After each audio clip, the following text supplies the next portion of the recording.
Hi, Si here for Music Radar. We are at this year's NAMM Show 2018, currently on the Elektron booth. They dropped Digitone today. I'm with Simon Matheson, he's the product designer. Basically, we just want to know what exactly makes Digitone different in the engine, the FM engine department. Yes. How is it different to everything else?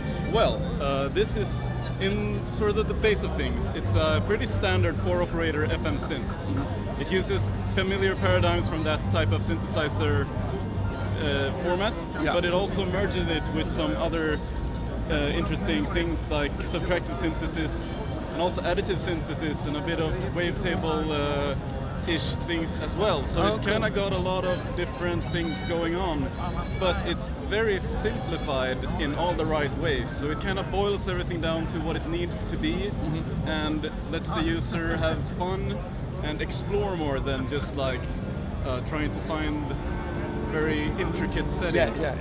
But it's still very versatile because everything has been designed to not impede anything, but rather kind of allow for exploration and just instead of having to have a good grasp of FM synthesis, which is commonly very tough because it's a bit hard to figure out with all the multi-envelopes and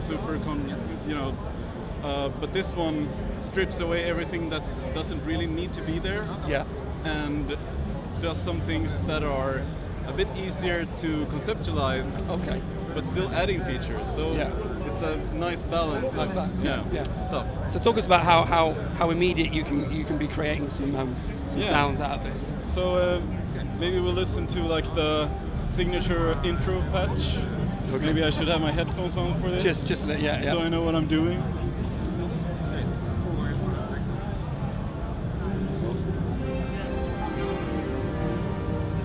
It's got a bit of a sparkle here at the top end and stuff like that, so pretty familiar territory so far.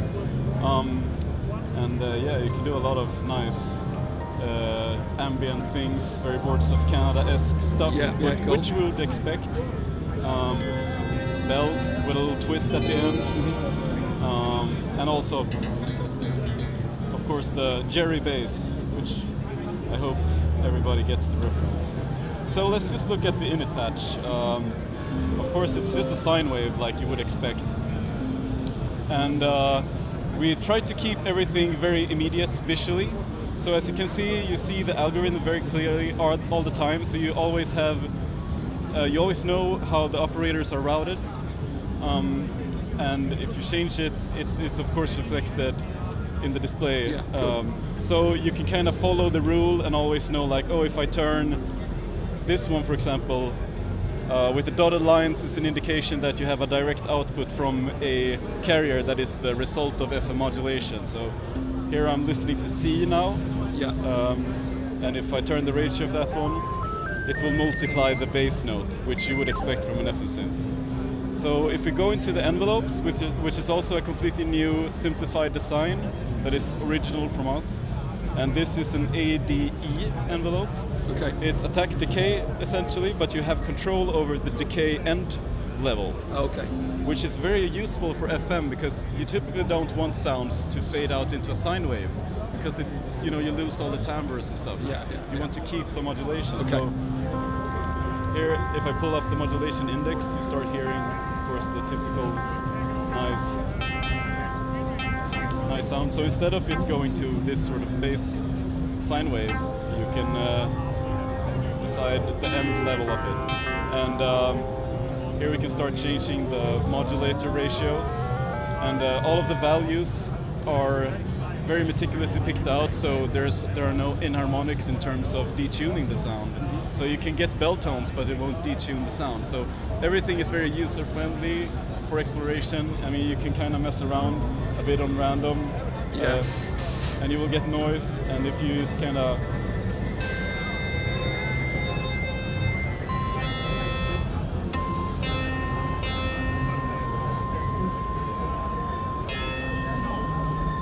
you have the filter, which instantly makes it easier to handle. So instead of getting a face full of metal noise, you can pull it back with the filter. which is super handy. Yeah, and as I said before, we kind of mix different synthesizer paradigms. Yeah. So here we have something called harmonics, and here we are applying additive synthesis by using different wavetables. So if I start changing this parameter and remove some modulation, just because you start hearing different timbres already from simply just changing the components of the sound. So this is essentially just adding a bunch of sine waves together like you would on an additive synth. Yeah. And it's very suitable for FM as well because it won't go completely crazy when you modulate with it. So now we can start applying FM as well.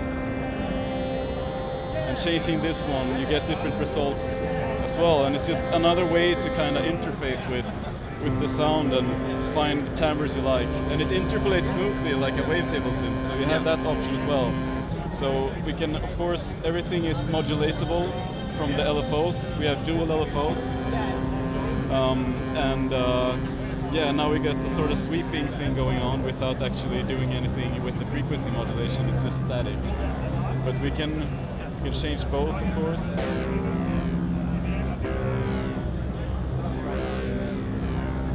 It just becomes this very sort of experimental approach to everything, where you just kind of find new interesting ways to approach everything.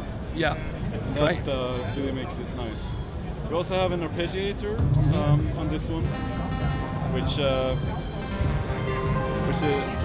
it's of course polyphonic since it's 8 voices, and it's quite complex. It's a sort of derivative of the analog 4, where you can change the semitone per step. So essentially you can have a little meta sequence. If I just press one note, I will have this little melody going on, which is very nice. And then of course I can start like automating it sort of. So it just goes into its own little world. And all of it comes together. You can do some nice,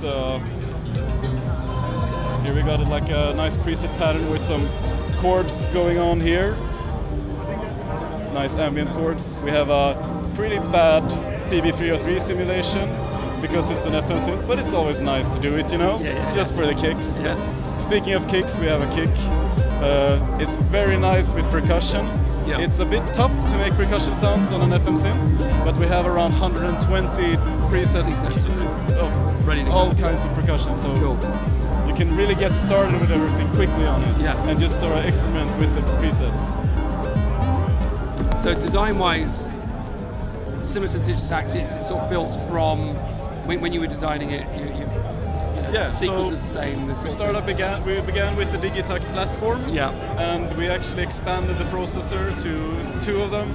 Oh. So this one is very beefy. Yeah. It's 96 kHz sample rate internally, 32-bit, super clean FM. Really nice sound. It's just really clean and really good to work with. Cool. And you can get very dirty. So if we listen to this funky techno pattern here, I can turn off the master overdrive, and it just crunches everything really hard. So it's sort of like tape saturation-ish, and that's just a really nice bite to everything. Yeah. And just have this running maybe in the background. So. Speaking of all the sort of different functions, we packed in quite a lot to this without making it super hard to use. So like the filters are multimodal filter from the Digitakt, but also adding a ladder filter, which is good for some snappy bass lines and stuff. And we also have a second filter, which is a bass width filter, which is more like a tone control. So this lets you get a better mix, basically. If you have too much bass or too much high end or something, it's very overall, easy to just But it's per track everything, Okay. Except the master distortion, of course. Right. And so how long did it take to develop? Because obviously Digitakt this time last year it was in a plastic box. We couldn't even play with it. So this took a little less time because we had the platform. The platform's there already. But it took from maybe. Last year, maybe a couple of 8 months, maybe. Yeah, wow. But we have a bigger development team nowadays, so we can get more on bug fixing and stuff like that. That's it. You're quicker. 2018 will be just. Talking of speed, this is going to be shipping very soon, I understand. Yeah, today I think. Amazing. We can get one now. I'll take that one. No, sure. Well, that's mine. Yeah, okay, fair enough. You can keep that. Well, we hope to get one very soon for a full-on review in the magazine and on the website. So thank you so much, Simon, for that. Thank you for having me. We're going to come back again and hopefully going to get another demo with Cenk. So we're going to get more sound demos for it. So be sure to check back about that soon.